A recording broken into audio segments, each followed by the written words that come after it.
Bonjour, comment il est? C'est toujours avec un grand plaisir que nous retrouvons nous aujourd'hui dans la cuisine notre pays, la cuisine facile, la cuisine traditionnelle.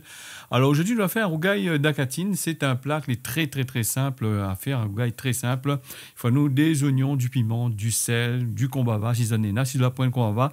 Tu peux mettre aussi du gingembre. Il va falloir nous aussi des petits oignons verts. Ça n'est pas obligé. Ça, c'est le petit surplus que nous mettons dedans pour donner le goût à la fin du rougail. Alors, le rougail d'acatine est plutôt fait pour ben de moun, il n'aime pas crase pistache pour faire, hein, c'est la facilité même, hein, donc tout est déjà paré. Il ne reste plus qu'à tout en alu dans la marmite. Pour ça, il va falloir nous aussi les oignons. Les oignons que nous va couper en tranches. Hein. Là, nous, ça fait frite les oignons pour faire revenir dans de l'huile dans une marmite. Alors, nous va couper aussi les tomates. Alors, rougail d'acatine, si vous êtes un feu de bois ou sinon ça donne la patience, un petit peu fait griller les tomates pour mettre en dedans.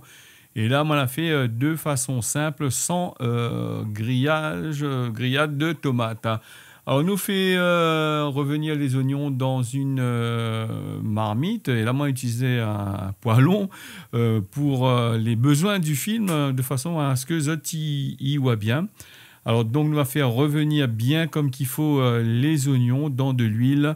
Alors, ce rougail pistache-là, rougail d'acatine plutôt, nous peut manger à lui en canapé, hein, soit avec du pain, soit avec un bon riz cantonné. Je m'invite à autres à aller regarder sur ce que nous l'a fait en riz cantonné.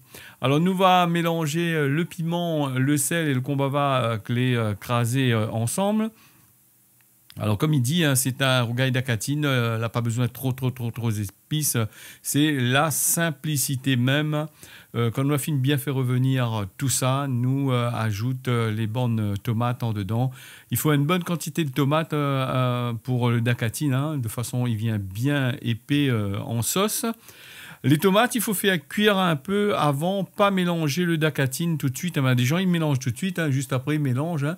Moi, je préfère faire, comme Banay dit, bien compoter, bien en sauce le tomate, bien l'y attendrir bien dans la marmite, l'y croustiller un petit peu avec les autres épices avant d'ajouter le d'acatine. Alors, le d'acatine, c'est une marque, hein, c'est du beurre de cacahuète que Banay dit ça en français. Et ça, c'est la simplicité même que nous avons ici pour faire un autre rougail. Alors, le beurre d'acatine, le rougail pistache, comme les autres, on peut manger avec du pain, sinon ça, avec un bon riz cantonné. Il passe avec pas mal de curry. Bon, voilà, le tomate a fini bien cuit en dedans. Nous recouvre un peu, nous laisse transpirer. Quand il est comme ça, voilà, nous ajoute un bon cuillère d'acatine en dedans et nous prend le temps pour mélanger. Alors le d'acatine a tendance à coller un peu, hein, et il a tendance aussi à sécher un peu. Alors nous va ajouter le d'acatine juste là. Voilà, quand on a fini d'ajouter le d'acatine, nous va tourner, bien fait fondre tout ça ensemble.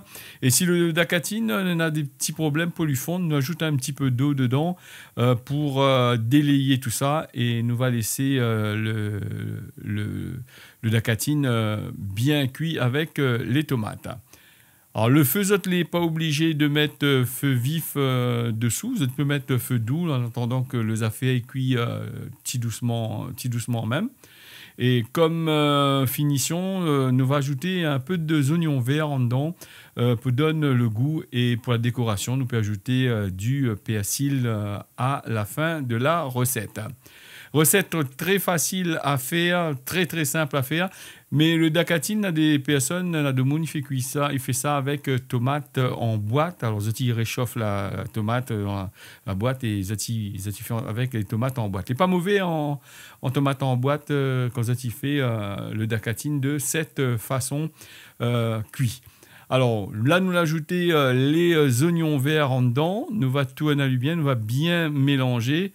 Et comme tu vois, la recette est presque finie, puisque quand nous regarde sur le rebord de la marmite, nous voit bien les bantibules, ils sortent en dedans. Il ne faut pas les trop secs, parce que quand ils sont secs, les pas trop gaillards pour manger. Il faut les un petit peu pas trop liquide, mais juste ce qu'il faut. Voilà, la recette l'infini. Je remercie à Azot d'avoir suivi ça. Rendez-vous la prochaine fois pour une nouvelle recette sur la cuisine de notre pays, La Réunion.